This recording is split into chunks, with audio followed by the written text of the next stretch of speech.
Hello everyone, this is Sarfaraz. आप देख रहे हैं सुपर हीरो मल्टीवर्स। दोस्तों, आप लोगों को तो पता चल ही गया होगा कि आजकल डीसीईयू में कितना कुछ चल रहा है। मैं पर्सनली इतनी सारी डीसीईयू से रिलेटेड अपडेट सुनकर काफी ज्यादा शॉक एंड एक्साइटेड हो गया हूँ। जी हाँ, #फुल्ली एक्साइटेड। टुडे मैं डीसीईयू के रिसेंट में आए सारे अमेजिंग अपडेट्स को एक्सप्लेन करने वाला हूँ, जहाँ मैं वार्नर ब्रोस के अंडर डीसीईयू के नए क्रिएटिव हेड, इसके अलावा डीसीईयू एंड एमसीयू के क्रॉसओवर से रिलेटेड अपडेट भी देने वाला हूँ। तो अगर आप सुपर हीरोज के फैन हैं तो आप समझ गए होंगे कि ये वीडियो कितनी इंटरेस्टिंग एंड इम्पोर्टेंट होने वाली है। तो मेरे साथ इस वीडियो में एंड तक बने रहिएगा, जिससे कि आपसे कोई भी इन्फॉर्मेशन या डिटेल मिस ना हो। So without wasting any more time, चलिए खोलता हूँ मैं अपने इन्फॉर्मेशन का पिटारा।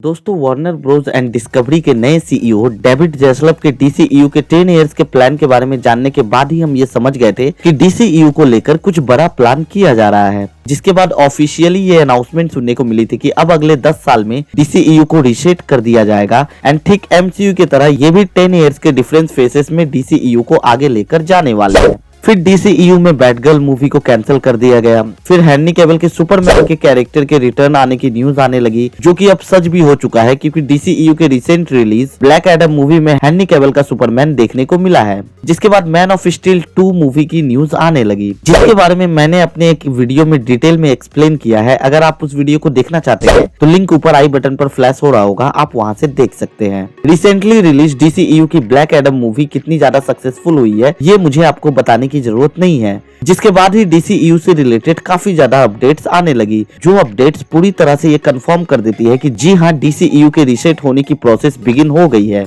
रिसेंटली डीसीईयू के इंटरनल सोर्स से ये अपडेट निकल कर आ रही है कि वार्नर ब्रोस एंड डिस्कवरी के नए सीईओ डेविड जैसलव ने सबसे पहले तो डीसीईयू के नेम को चेंज करके डीसीयू कर दिया है, जिसे एक ऑफिशियल कंफर्मेशन भी मान सकते हैं। लेकिन यहाँ डीसीईयू के नाम को आखिर क्यों चेंज किया गया है? तो डेविड जैसलव का इस मामले में ये मानना है कि डीसीईयू को डीसीयू नेम देने का यही कारण है कि ऑडियंस डीसीयू को completely new DC movie universe मान ले एंड पिछले स्टूडियो यानी कि डीसीईयू का कोई भी बर्डन डीसीयू पर ना रहे, जिस कारण ये लोग एक फ्रेश स्टार्ट कर सकते हैं। तो हाँ, अब डीसीईयू को डीसीयू ही कहा जाएगा। इससे रिलेटेड जो सबसे अच्छी अपडेट मुझे लगी है वो ये है कि अब डेविड जैसलव ने डीसीईयू के लिए ठीक एमसीयू के केविन फैगी के जैसे ही 2 बंदों के कंधों पर ही पूरे डीसीयू की रिस्पॉन्सिबिलिटी डाल दी है। ये 2 नाम है मूवी मेकर जेम्स गन, जिन्होंने एमसीयू में guardian of the Galaxy and DCU में सुसाइड स्क्वाड जैसी फ्रेंचाइजी को काफी ज्यादा सक्सेसफुल बनाया है। एंड दूसरा नाम है पीटर सैफरॉन का। जी हाँ, इन दोनों को अब डीसीयू का केविन फैगी बना दिया गया है।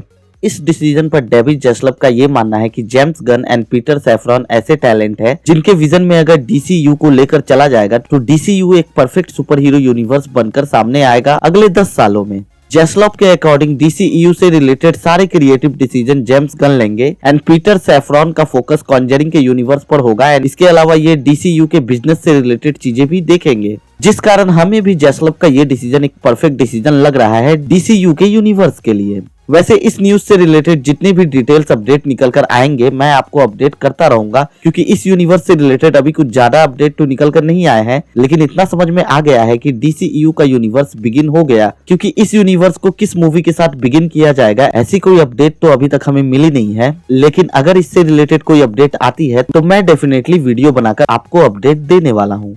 इसके अलावा मुझे पर्सनली ऐसा लगता है कि शायद द फ्लैश मूवी के बाद ये लोग इस यूनिवर्स को स्टार्ट कर सकते हैं। बट ये न्यूज सुनकर मैं तो बहुत ज्यादा एक्साइटेड हो गया हूँ। बस न्यूज से हटकर जल्द से जल्द कुछ ऐसा करे कि हम फैंस के अंदर इस यूनिवर्स को लेकर और भी ज्यादा एक्साइटमेंट आ जाए। वैसे मैं ये भी जानता हूँ कि आप लोग भी इन अपडेट्स को लेकर काफी खुश हो गए हैं एंड अगर सच में बहुत ज्यादा खुश हो गए हैं तो इस वीडियो को लाइक एंड शेयर करना तो बिल्कुल भी मत भूलिएगा। And if you support DCU so don't forget to subscribe my channel. इस न्यूज के बाद ये भी रूमर्स आने लगी कि शायद फ्यूचर में ऐसा हो सकता है कि जेम्स गन की वजह से हमें लाइव एक्शन मूवीज में डीसी एंड मार्वल के कैरेक्टर क्रॉसओवर्स करते हुए दिख जाए, हु नोज। क्योंकि जेम्स गन एक ऐसा बंदा है जिसका एमसीयू एंड डीसीयू दोनों ही स्टूडियो से अच्छे खासे कनेक्शंस हैं। ऑनेस्टली बोलूं तो अगर ऐसा हो सकता है तो मैं अपने लाइफ में ये क्रॉसओवर्स मरने से पहले जरूर देखना चाहूंगा।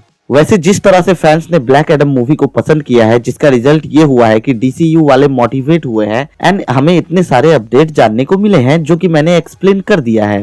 तो आप फैंस से बस यही रिक्वेस्ट है कि ऐसे ही डीसीयू से अपना प्यार दिखाएं। प्लीज इस सपोर्ट को कम मत करिएगा। #respect for fan, #I support DCU।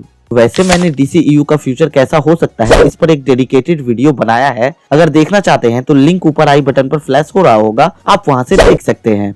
अब जो भी स्नाइडर फैंस अभी भी स्नाइडर वर्स को रीस्टोर करवाना चाहते हैं, विद ड्यू रिस्पेक्ट मैं सिर्फ उनसे यही कहूंगा कि भाई खुद जैक स्नाइडर DCEU के रीसेट को सपोर्ट कर रहे हैं, जहां उन्होंने हेनरी कैविल के सुपरमैन के रिटर्न पर हेनरी कैविल को कांग्रेचुलेट भी किया है। तो जब वो खुद सपोर्ट कर रहे हैं तो आप क्यों नहीं कर सकते हैं? So I request you to trust David जैसलव। तो गाइज यहीं पर मैं अपने इन्फॉर्मेशन के पिटारे को बंद करता हूँ। I hope you enjoy, take care, stay safe, फिर मिलेंगे मल्टीवर्स में। थैंक्स।